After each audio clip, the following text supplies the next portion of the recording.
আলাইহিস সালাম ছিল নবীদের মধ্যে সবচেয়ে মেজাজওয়ালা নবী। উনিও ছাগল চড়িয়েছেন, সুবহানাল্লাহ। উনি এত মেজাজওয়ালা ছিলেন, অন্যায় দেখলেই থাপ্পড় আছে না নাই, এক থাপ্পড় মেরে ফেরাউনের বাবুর্চিকে দুনিয়া থেকে বিদায় করে দিয়েছে।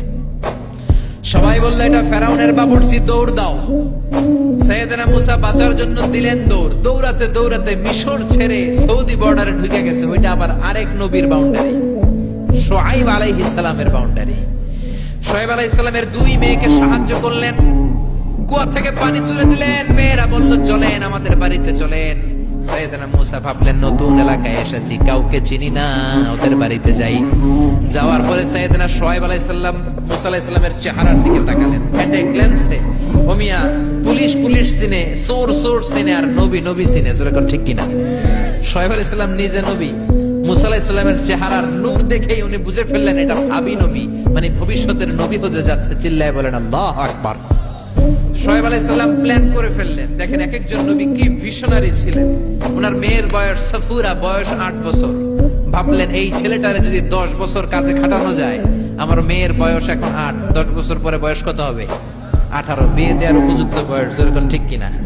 জামাই নবী পাওয়া যাবে। কি নবী? সুবহানাল্লাহ কইবেন না?